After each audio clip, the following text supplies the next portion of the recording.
तो हमारे एटमॉस्फेयर में जितने भी पार्टिकल्स हैं, तो एवरी पार्टिकल्स जो है एटम से बने होते हैं।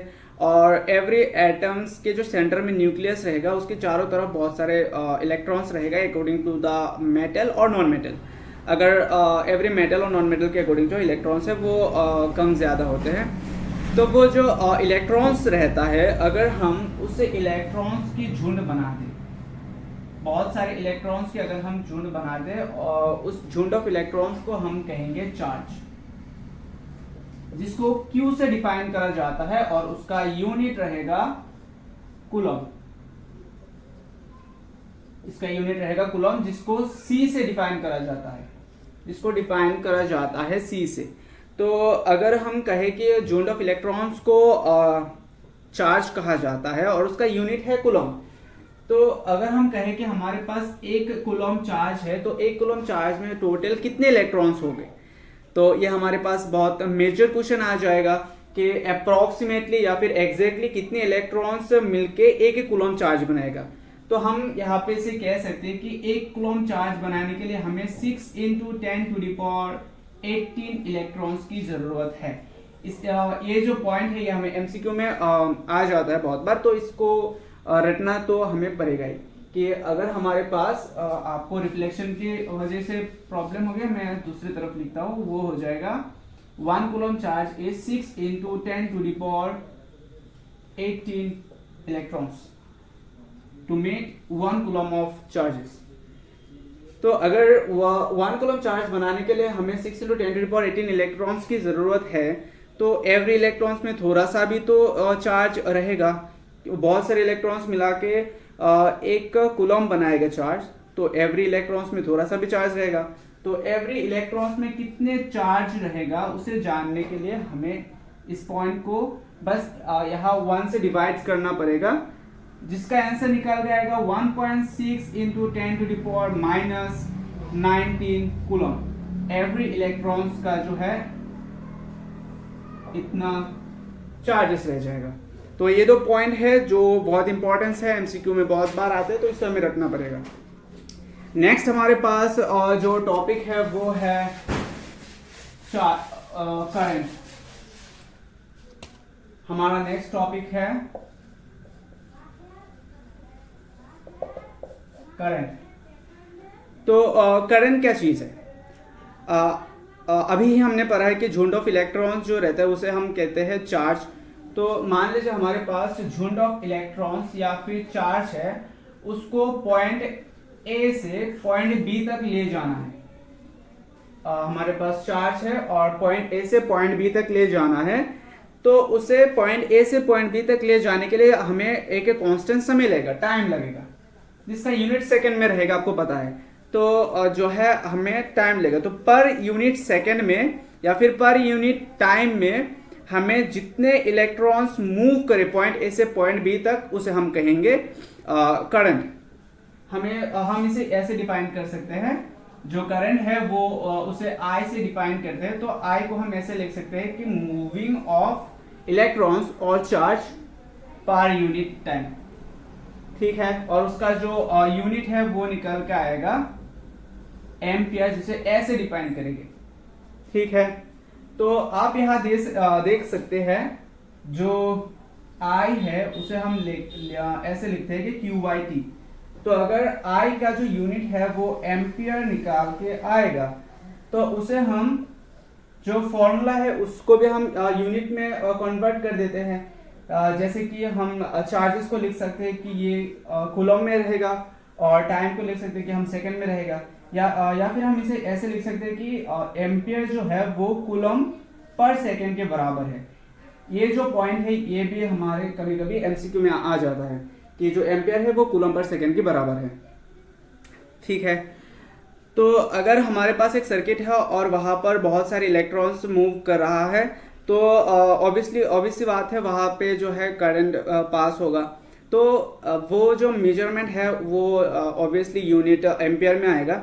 वो कितना एम्पियर करंट जो है पॉइंट ए से पॉइंट बी तक पास हुआ है, उसे जानने के लिए हमारे पास एक डिवाइस होना चाहिए, ऐसा एक मीटर जो हमें बता दे कि इस सर्किट में इतना करंट पास हुआ है। उसी डिवाइस को कहते हैं एमीटर, उसी डिवाइस को कहते हैं एमीटर। एमीटर जो सर्किट में करंट की जो फ्लो है वो बताते हैं, और वो जो डिवाइस है वो हमेशा सर्किट में सीरीज में कनेक्ट करा जाता है। ये दो बात आपको पता होना चाहिए कि जो सर्किट है उसमें करंट जो है वो मेजर करा जाता है एमीटर से, और वो जो है सीरीज में कनेक्ट होता है एवरी सर्किट में। तो ये आपको पता होना चाहिए। नेक्स्ट हमारे पास अब हम क्या करेंगे, यहाँ पर जो हमें हमारा एक फॉर्मूला निकाल के आया, जो आई है वो Q/T के बराबर है। तो उस फॉर्मूले को थोड़ा एग्जीक्यूट कर लेते हैं। अगर हम इसे मॉडिफाई करना चाहिए कि हमें Q निकालना है, तो Q इज इक्वल टू वो T यहाँ पर डिवाइड है, यहाँ आके मल्टीप्लाई हो जाएगा, या फिर हम यहाँ के Q इक्वल टू IT कह सकते हैं। इसे हम मॉडिफाई करके भी लिख सकते हैं ऐसे, ठीक है। तो अगर हमारे पास करंट दे रखा हो 0.5 एम्पियर, और इसे पॉइंट ए से पॉइंट बी तक ले जाने के लिए हमें समय लग जाए 10 मिनट, तो हम कितने चार्जेस को एक्चुअली कितने चार्जेस को जो है मूव कर रहे हैं, इसे जानने के लिए हमें क्यू निकालना पड़ेगा। और क्यू के हमारे पास तो एग्जैक्ट फॉर्मूला है IT, और I हो जाएगा 0.5, जहां टाइम है 10 मिनट, उसे हम सेकंड में कन्वर्ट करना पड़ेगा। तो 1 मिनट इक्वल 60 सेकंड, जिसको हम 10 मिनट से मल्टीप्लाई करें तो हमारे पास निकल के आएगा 600 सेकंड। इसे हम मल्टीप्लाई कर दे तो आंसर निकल गया 300। हम चार्ज निकल रहे हैं तो इसका जो यूनिट है वो कूलम में आ जाएगा। ऐसे करके जो है हमें इस फॉर्मूले को एग्जीक्यूट करना है, ठीक है।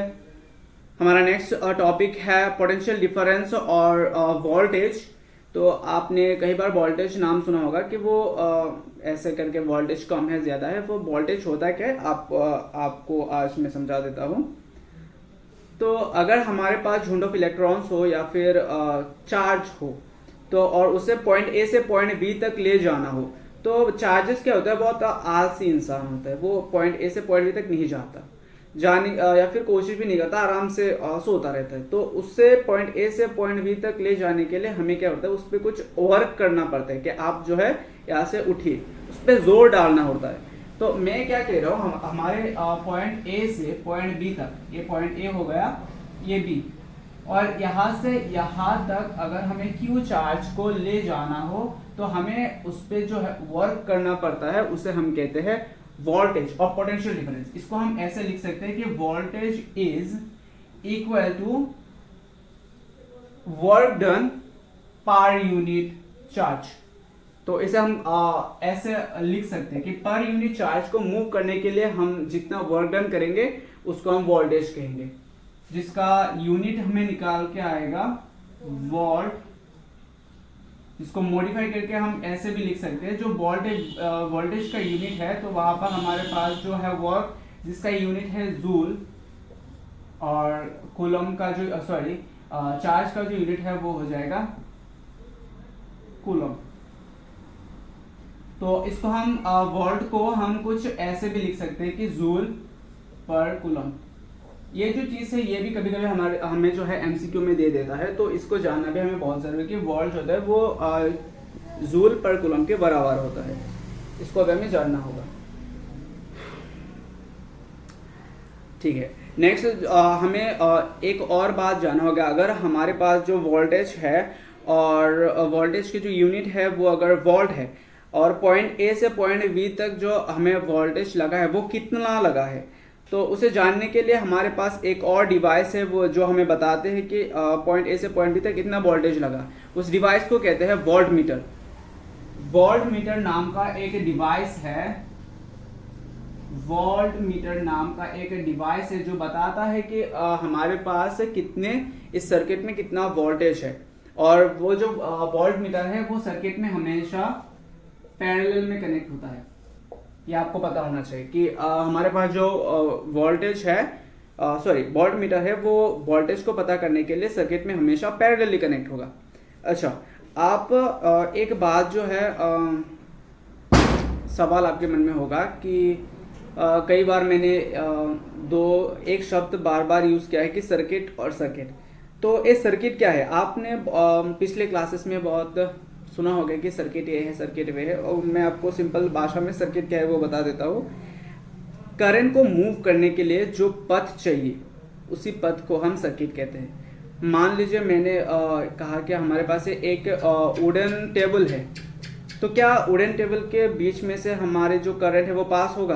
आंसर है बिल्कुल नहीं, वुडन से नहीं होगा। हमें मेटेलिक चीज़ चाहिए जो करंट को आराम से ले जा सकता है। तो हम यहाँ पर ये कह सकते हैं वो जो मेटेलिक चीज़ है वो सर्किट है। आप कभी कभी ये कहेंगे कि हमारे हाथों से या फिर हमारे बॉडी के बीच से क्या करंट जा सकता है?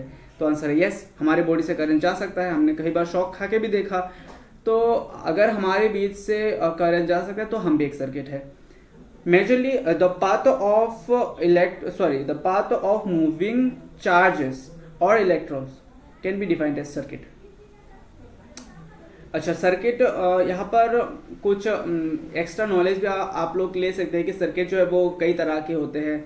ओपन सर्किट होते हैं, क्लोज सर्किट होते हैं। वो ओपन सर्किट, अच्छा यहाँ पर एक एमसीक्यू भी आएगा, तो ओपन सर्किट और क्लोज सर्किट का मैं एक एग्जांपल दे देता हूँ आपको।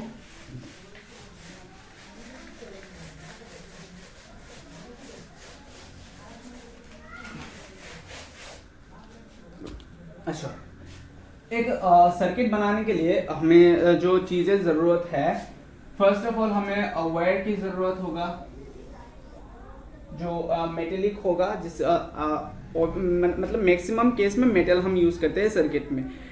तो बहुत कम चीज में हम जो है नॉन मेटल यूज करते हैं। कम चीज में हम यूज भी नहीं करते, मतलब बहुत कम चीज है नॉन मेटल जो करंट पास करते हैं। मैक्सिमम मेटल ही करंट पास करते हैं। एक ही चीज़ है जो आराम से करंट पास करता है, इसका नाम क्या है मैं थोड़ी देर बाद आपको बता दूंगा कि ये नॉन मेटल भी है और करंट भी पास करता है। तो हमारे पास जो है एक मेटेलिक वायर है, और मेटेलिक वायर में जो वोल्टेज प्रोवाइड करेगा या फिर जो करंट प्रोवाइड करेगा वो चीज़ है इलेक्ट्रिक सेल्स और बैटरी, जिसे हम रिप्रेजेंट करते हैं ऐसे। जो बड़ी डाली को पॉजिटिव और छोटी डाली को नेगेटिव कहा जाता है। और आपको ये बात हमेशा पता होना चाहिए, जो करंट है हमेशा पॉजिटिव से निकालता है और घूम घूम के पॉजिटिव से निकाल के घूम घूम के जो नेगेटिव है वो आके घुस जाता है। करंट हमेशा पॉजिटिव से निकलेगा, वोल्टेज हमेशा पॉजिटिव से निकलेगा, लेकिन जो इलेक्ट्रॉन्स है वो हमेशा नेगेटिव से निकलेगा। ये आपको पता होना चाहिए कि करंट और वोल्टेज हमेशा पॉजिटिव से निकाल के नेगेटिव में आके घुस जाएगा, लेकिन इलेक्ट्रॉन्स हमेशा नेगेटिव से निकलेगा और पॉजिटिव में आके घुस जाएगा। ये जो बात है ये आपको पता होना चाहिए। अच्छा, ये हो जाएगा सोर्स ऑफ इलेक्ट्रॉन, जो इलेक्ट्रिक सेल या बैटरी हमें देगा, और इसको खर्च करने के लिए हमें एक बल्ब हम दे देते हैं। बल्ब को हम कुछ और नाम से पुकारेंगे, थोड़ी देर बाद आपको पता चलेगा, तो हम थोड़ी देर बाद आपको बता देंगे। तो एक कंप्लीट सर्किट है जो यहाँ से करंट देगी, तो ये बल्ब जो है आराम से जल जाएगा। अगर हम क्या करें, यहाँ पर अगर इस लाइन को हम ओपन कर दें तो क्या यहाँ से करंट पास होगा? आंसर है बिल्कुल नहीं। यहाँ से करंट पास होके कैसे पास होगा? यहाँ तो जो तार है, वायर है, वो तो छूटा हुआ है, तो यहाँ से करंट पास नहीं होगा और बल्ब जो है घुस जाएगा। तो इसी चीज को कहते हैं ओपन सर्किट, जो जहां पर सर्किट जो है वो ओपन रहता है, वो करंट पास नहीं कर पाता। तो अगर हम इसको बंद कर दे किसी तरह से, इस सर्किट को बंद कर दे, तो वो आराम से जो है करंट पास कर पाएगा और बल्ब जो है जल जाएगा। इसे कहते हैं क्लोज सर्किट। तो इस सर्किट को ओपन और क्लोज करने के लिए हमारे पास एक और डिवाइस है जिसे हम कहते हैं स्विच। स्विच क्या करते हैं? स्विच को हम कभी कभी हम की से डिफाइन करते हैं। की से डिफाइन करते हैं, जो सर्किट को बंद और ओपन करने की काम करता है, जिसकी डायग्रामिक ऐसे हम रिप्रेजेंट करते हैं। यह है ओपन क्लोज सर्किट, और अगर हम इसके मिडिल डॉट को हटा दे तो एक ओपन सर्किट हो जाएगा। ऐसे क्लोज सर्किट, ठीक है, इसको आपको जानना होगा। यहाँ पर कई सारी बातें हैं जो आपको जानना होगा कि करंट जो है वो पॉजिटिव से निकाल के नेगेटिव में आके घुस जाता है, वोल्टेज भी सेम तरह से निकाल के घुस जाता है, लेकिन इलेक्ट्रॉन जो है वो नेगेटिव से निकालता है। और जो सर्किट बंद और ओपन करता है उसे हम स्विच कहते हैं। और ये दो बात है जो आपको जानना होगा, ठीक है। नेक्स्ट हम आ जाएंगे इसी चैप्टर के सबसे इंपॉर्टेंट टॉपिक में जो है ओम्स लॉ।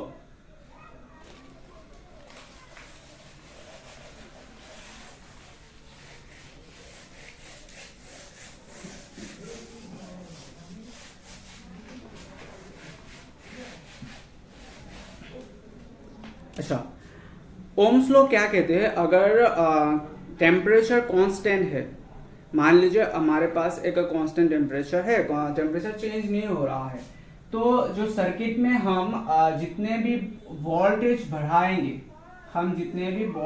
बढ़ाएंगे उतना ही उसमें जो है करंट बढ़ जाएगा। मतलब हम अगर वोल्टेज बढ़ाए तो करंट भी बढ़ जाएगा, अगर वोल्टेज को हम घटा दें तो क्या हो जाएगा, करंट भी थोड़ा सा घट जाएगा। तो इसी चीज को कहते हैं कि voltage is directly proportional to current, यानी कि एक बढ़ता है तो दूसरा भी बढ़ जाता है, अगर एक घटता है तो दूसरा भी घट जाता है। मतलब वोल्टेज जो है वो करंट पे डिपेंडेबल है और करंट जो है वोल्टेज पे डिपेंडेबल है। ये आप लॉजिकली भी समझ सकते हैं कि जितना हम वर्क करेंगे चार्ज के ऊपर, उतना ज्यादा चार्ज फ्लो होगा तो उतना ज्यादा करंट फ्लो होगा, क्योंकि V इक्वल W/Q। ये आपने भी सुन रखा है, पहले हम इसे मैच भी कर रखे हैं इसी फॉर्मूले के ऊपर। तो इससे हम क्या कह सकते हैं कि V is directly proportional to current. तो इसी प्रोपोर्शनल को इक्वल करने के लिए हमारे पास राइट साइड एक कांस्टेंट मल्टीप्लाई होता है, जिसे हम कहते हैं R, and R is a constant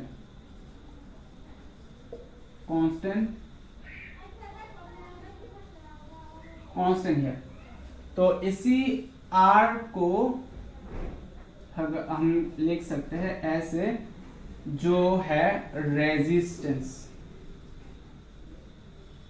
resistance for every circuit.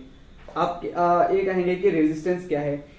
Resistance वो चीज है जो करंट को फ्लो करने से रोकता है, मतलब बाधा देता है कि तुम जो है यहाँ से नहीं जा सकते। एवरी सर्किट में रेजिस्टेंस वो चीज है जो करंट को फ्लो करने से बहुत ज्यादा रोकता है, और उसे जाने में हेल्प कौन करता है? वोल्टेज, क्योंकि काम वही कर रहा था। करंट को बस जाना था, इलेक्ट्रॉन्स को बस जाना था, चार्जेस को बस जाना था, लेकिन उसको जाने के लिए जो फोर्स वर्क कर रहा था वो कौन कर रहा था? वोल्टेज। ठीक है, इसी बात को आपको जानना होगा। तो जो रेजिस्टेंस है वो कितना रोक रहा है, इसका भी एक यूनिट है जो है ओम। इसे हम कहते हैं ओम। रेजिस्टेंस की जो यूनिट है वो हो जाएगा ओम, जिसकी सिंबल है एस। ठीक है, तो यहाँ आपका जो ओम्स लॉ है वो कुछ डायग्राम बनाएगा ऐसे। अगर किसी चीज डायरेक्टली प्रोपोर्शनल है, एक बढ़ जाए तो दूसरा भी बढ़ जाए, तो वोल्टेज अपॉन करंट का जो ग्राफ हो जाएगा वो कुछ ऐसे हो जाएगा लीनियरली। आपको ये पता होना चाहिए कि वोल्टेज और करंट का जो ग्राफ है वो लीनियर होगा, ना कि कार्बली होगा। ठीक है, तो यहाँ पर एक और चीज है जो आपको जानना होगा, वो है रियोस्टेट। रियोस्टेट के बारे में भी आपको जानना होगा। रियोस्टेट नाम का जो चीज है वो क्या है? तो रियोस्टेट एक डिवाइस है जो एवरी सर्किट में वोल्टेज को चेंज ना करके करंट का जो डायरेक्शन है वो चेंज करता है। मान लीजिए हमारे पास एक सर्किट है, तो रियोस्टेट क्या करेगा कि वोल्टेज का जो डायरेक्शन है वो पॉजिटिव टू नेगेटिव ही रहेगा, लेकिन वो क्या करेगा, करंट का जो डायरेक्शन है वो चेंज कर देगा। ठीक है, तो ऐसे करके कुछ करेगा जो डिवाइस करेगा, उसका नाम है रियोस्टेट। इसका जो डेफिनेशन है वो भी आपको मिल जाएगा, नोट्स में मिल जाएगा। एंड में आप लोग डीएम कर देना, मैं से पूरी नोट्स जो है वो आपको भेज दूंगा। रियोस्टेट। ठीक है, नेक्स्ट आपको समझना होगा रेजिस्टिविटी के बारे में।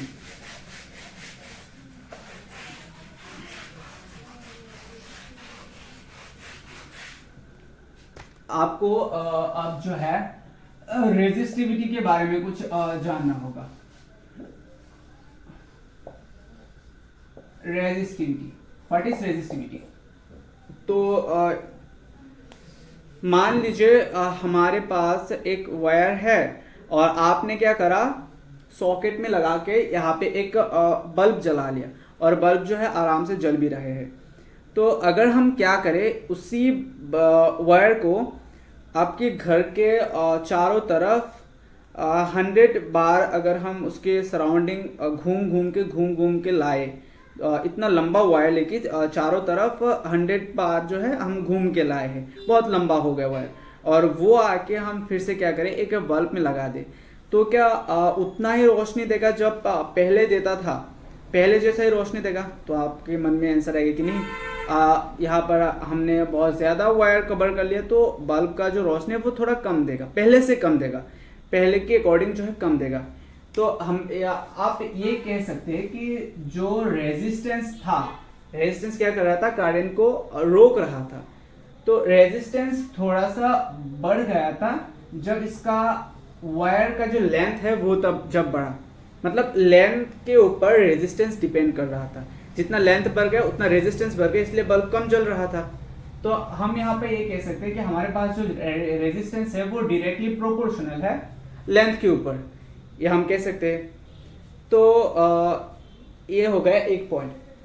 अनदर पॉइंट आप ये कह सकते हैं कि अगर मान लीजिए आप खेत में घूमने गई, तो खेत में कई तरह के रास्ते होते हैं, तो पहले अगर हम खेत में जाए तो बहुत ज़्यादा बड़ा रास्ता होता है, बड़ा रास्ते में आप आराम से जाए तो आपको कुछ प्रॉब्लम्स नहीं रहते। तो जाते जाते अगर हम खेत के बीच में जाना चाहिए तो हमारे पास एक छोटी सी नाली रहती है, छोटी सी नाली से हमें जाना होता है। तो आप उस नाली से जब जाए तो आपको कुछ परेशानियां होगा कि आप उधर गिर जाए इधर गिर जाए, ऐसे करके कुछ परेशानियां आएंगी। तो मैं ये कह रहा था कि जब हमारे पास एरिया ज़्यादा था, ज़्यादा एरिया से हमें जाना था, तब हमें प्रॉब्लम्स कम फील हो रहा था। जब हम कम एरिया से पास हो रहे थे तो हमें प्रॉब्लम्स बहुत ज़्यादा आ रहे थे। तो यहाँ पर प्रॉब्लम्स मतलब रेजिस्टेंस जो रोक रहा था। तो हम यहाँ पे ये कह सकते हैं कि हमारे पास जो रेजिस्टेंस है वो थोड़ा सा डिपेंड कर रहा है एरिया के ऊपर। जब हमारे पास एरिया बढ़ रहा था, एरिया बढ़ा था, तो हमारे पास जो रेजिस्टेंस है वह बहुत कम था। तो जब हमारे पास एरिया कम हो गया तो हमारे पास जो रेजिस्टेंस है वो भी थोड़ा बढ़ गया। मतलब एक बढ़ रहा है तो दूसरा कम हो रहा है, और दूसरा कम अगर बढ़ रहा है तो एक कम हो रहा है। तो अगर किसी चीज़ दूसरे की चीज़ पे इन्वर्सली अगर जो डिपेंडेबल हो, अगर एक बढ़ रहा है तो दूसरा कम हो रहा हो, तो इसे हम कहते हैं इन्वर्सली प्रोपोर्शनल, जिसको हम लिखते हैं कुछ इस तरह से। अगर एक बढ़ जाए तो दूसरा कम हो जाता है, और एक अगर कम हो जाए तो दूसरा बढ़ जाता है।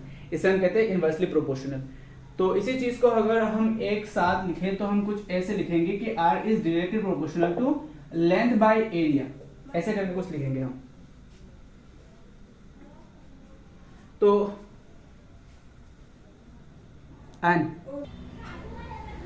हम ये कह सकते हैं कि हमारे पास जो रेजिस्टेंस है वो डायरेक्टली प्रोपोर्शनल है L बाय A के। तो इसी प्रोपोर्शनल को अगर हम इक्वल करना चाहें तो हमारे राइट साइड पर हमेशा जो है एक कांस्टेंट मल्टीप्लाई होगा। आपको याद रखना पड़ेगा कि हम जब भी कांस्टेंट प्रोपोर्शनल को इक्वल करना चाहे तो हमारे राइट साइड पर एक कांस्टेंट मल्टीप्लाई होगा। तो यहाँ पर जो कांस्टेंट मल्टीप्लाई होगा उसे हम कहेंगे रो, जो इस सिंबल से लिखा जाएगा, और इसी रो को कहते हैं कांस्टेंट जो है रेजिस्टिविटी। मतलब रेजिस्टिविटी कुछ ऐसा चीज है, आप मतलब रेजिस्टिविटी मतलब नेचर ऑफ द मटेरियल।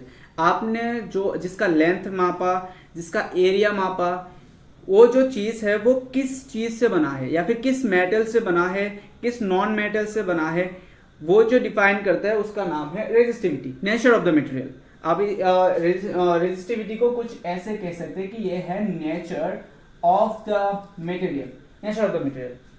तो रो को कुछ हम मॉडिफाई करके ऐसे लिख सकते हैं, जिसका यूनिट हमें निकाल के आता है हमें ओम मीटर। आपको ये कॉन्स्टेंटली जानना होगा कि हमारे पास जो रेजिस्टिविटी निकाल के आता है उसका यूनिट क्या है, ओम मीटर। रेजिस्टिविटी की यूनिट हमें बहुत ज़्यादा बार जो है एमसीक्यू और डिस्क्रिप्टिव में पूछा जाता है कि रेजिस्टिविटी का जो यूनिट है वो क्या होता है, ओम मीटर। आपको ये पता होना चाहिए। इसके ऊपर बहुत सारे प्रॉब्लम्स भी है, इस फॉर्मूला में बहुत सारे प्रॉब्लम्स भी आते हैं, उसे भी हमें करना होता है। वो हम किसी अगली वीडियो में करेंगे। इस वीडियो में सिर्फ हम समझेंगे रेजिस्टिविटी। तो हमारे पास जो रेजिस्टेंस है, यहाँ पर एक मेजर क्वेश्चन आएगा आप पर कि हमारे पास जो रेजिस्टेंस है, मतलब रोक है, जो रोक रहा था करंट को, वो किस किस फैक्टर्स पे डिपेंडेबल था, या फिर कौन कौन वो चीज़ है जो रेजिस्टेंस को बढ़ा सकता है या फिर घटा सकता है, डिपेंडेबल थिंग्स। तो आपने देखा कि हमने जब लेंथ को इंक्रीज किया तब रेजिस्टेंस बढ़ रहा था, हमने जब एरिया को इंक्रीज और डिक्रीज करा तब रेजिस्टेंस में गड़बड़ आ गया था। तो हमारे यहाँ पर नेचर ऑफ द मटेरियल भी डिपेंड करता है। नेचर ऑफ द मटेरियल आप ये यूज़ करते कह सकते हैं नेचर ऑफ द मटेरियल को, अगर हम कॉपर के वायर यूज़ करें या फिर हमारे पास जो नॉर्मल रहता है फ्लेक्सिबल वायर्स जो एल्यूमिनियम से बना रहता है, तो कौन सा बेटर है। आप लोग बोलेंगे कि कॉपर का बहुत बढ़िया रहता है। तो यहाँ पर कॉपर और एल्यूमिनियम का जो बीच का जो डिफरेंस है वो यही है कि जो कॉपर में जो रोक कम है, रेजिस्टेंस कम है, वहाँ जो करंट है वो डायरेक्टली पास हो जाता है बिना रेजिस्टेंस के या फिर कम रेजिस्टेंस में। और फ्लेक्सिबल वायर जो है वो ज़्यादा रोक करता है या फिर ज़्यादा रेजिस्टेंस देता है। तो वो जो आपने मेटल्स के बीच जो डिफरेंस लाया उसी को कहते हैं नेचर ऑफ द मटेरियल। तो नेचर ऑफ द मटेरियल भी एक फैक्टर है, लेंथ एक फैक्टर है, एरिया एक फैक्टर है, और जो अनदर और सबसे इम्पोर्टेंट है वो है टेम्परेचर। आपको टेम्परेचर के ऊपर भी बहुत ज़्यादा ध्यान रखना पड़ेगा। मान लीजिए आपने क्या करा, एक छोटी सी वायर में आपने क्या करा, एक छोटी सी वायर में अगर आपने बहुत ज़्यादा बड़ा कुछ अपने फ्रिज चला दिया, आपने क्या करा, रेफ्रिजरेटर को एक छोटे से वायर से जोड़ दिया, तो आप थोड़ी देर बाद ही देखेंगे जो वायर है वो बर्न होना स्टार्ट हो गया या फिर उसमें आग लग गया। तो आग लगने से पहले वो थोड़ा सा गर्म होगा और क्या करेगा, फायर लग जाएगा। तो वहाँ पर टेम्परेचर भी बहुत डिपेंड करता है कि आप नॉर्मल से आग लग जाना या फिर जितना ज़्यादा रोकेगा या फिर जितना ज़्यादा जो है वायर से करंट कम पास होगा, या फिर जो हमने डिवाइस लगाया रेजिस्टेंस, तो उसको जितना करंट चाहिए वो करंट पास होने के लिए जो वायर हमने यूज़ करा या फिर जो हमने सर्किट यूज़ करा उसको उस पर अगर कुछ ज़्यादा रेजिस्टेंस हो जाए तो वो बर्न हो जाएगा या फिर गल जाएगा। ऐसे करके कुछ सीन है, जो टेम्परेचर है वो इंक्रीज हो जाएगा, ऐसे हम कह सकते हैं। तो रेजिस्टेंस में जो हमारे कांस्टेंट फैक्टर्स है वो हम कह सकते हैं कि एक लेंथ हो गया, एक एरिया हो गया, तीसरा हमारे पास टेम्परेचर हो गया, चौथा हमारे पास नेचर ऑफ द मटेरियल हो गया जिसको हम रो कहते हैं। तो ऐसे करके कुछ सीन है। नेक्स्ट